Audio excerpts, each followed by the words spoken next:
Hello, this is Mr. Fulton again, and if you're watching this video, that means it's because you are ready to write your research paper.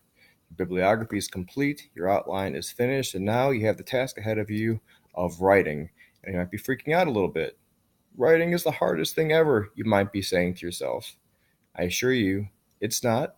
You've got a lot of the hard work already done, and through this video, I'm just going to guide you through the process of taking what you have and banging it out into a rock star research paper. So, let's start. What you need to have first are the research paper outline that you've made. Here's my outline that I've made on fake news, and your bibliography that you've made in EasyBib. Here is mine. As long as you have those two things created, you can go on to write your paper. If you haven't, stop watching this video and go back and finish those two things.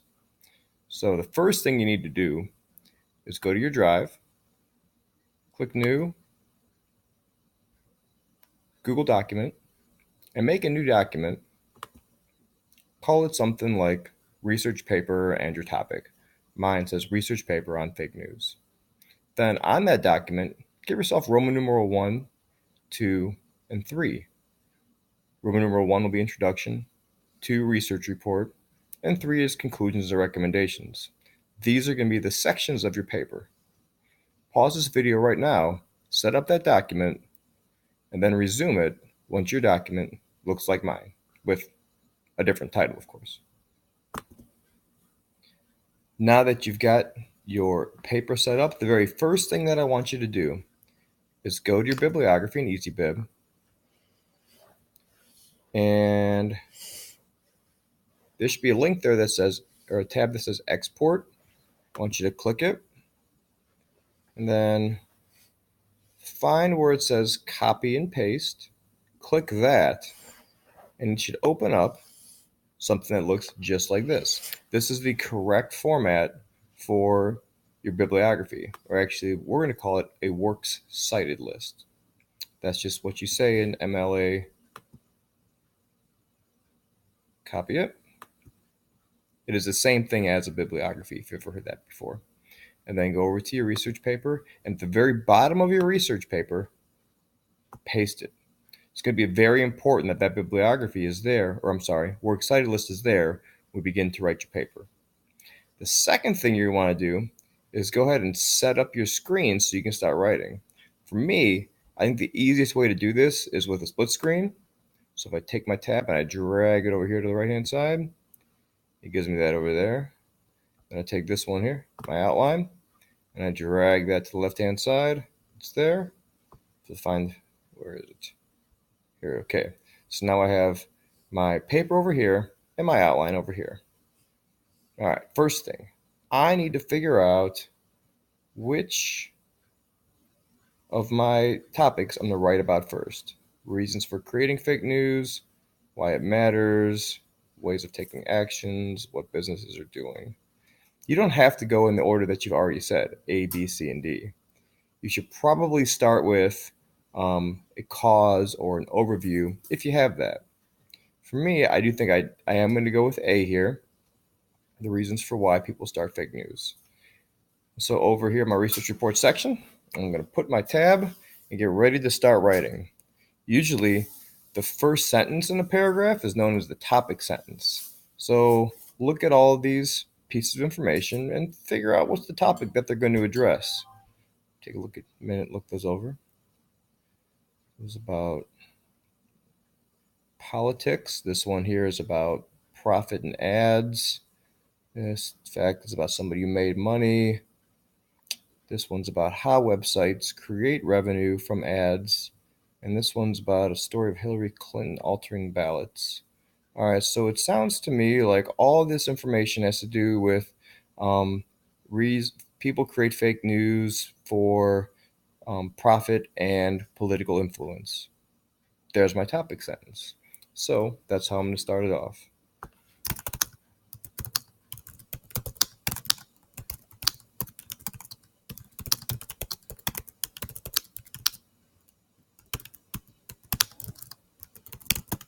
Political influence. Just one sentence that kind of states the big topic of that paragraph. period. And now, once I got that written, I'm going to begin to explain all of these different pieces of information in whatever organization makes the most sense. Now, you can't just take all these pieces and string them together and present that as a research paper. One, it's probably not going to make any sense. And two, it's going to be boring. You are the artist of this writing piece, and you get to make your writing sound interesting. So please, for your sake and the sake of the teachers got to read this, make your writing interesting. So my first sentence, I'm going to say, fake news. No. If you're like me, writing takes a little while. Creating fake news stories can result in gaining quite a bit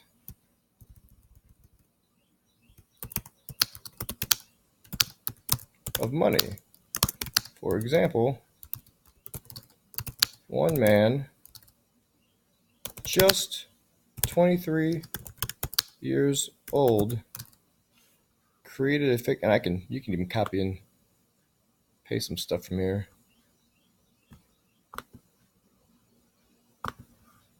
He's 23 years old,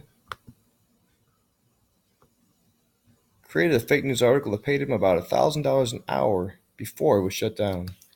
Okay, so I talked about this. You can delete it or strike it out if you want. Whatever you're comfortable with. I'm just going to give it the strike through. This, and then probably next talk about the ad revenue, which is talked about here and here. The way he was able to make so much money. Now I'm connecting the last idea I talked about to the next idea. This is what good writing does. It flows. Ideas are connected. He was able to make so much money was that the sites he created had ads on them, and the more traffic the site got, the more revenue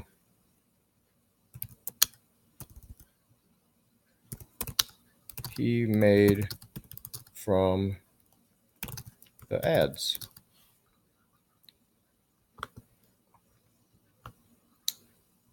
Now, also, very important, so I'm going to go ahead and take this, and I'll format, strike through.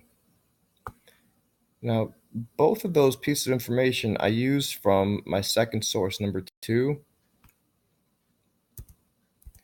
And at the end of it, after I use that information to show that I got it from somewhere else, I'm going to go to my second source. Oops, I have them in a different order now. I believe it's this one. And I'll put the author's last name in parentheses.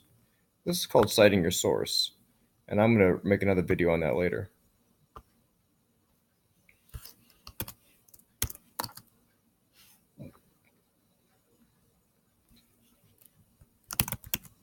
That's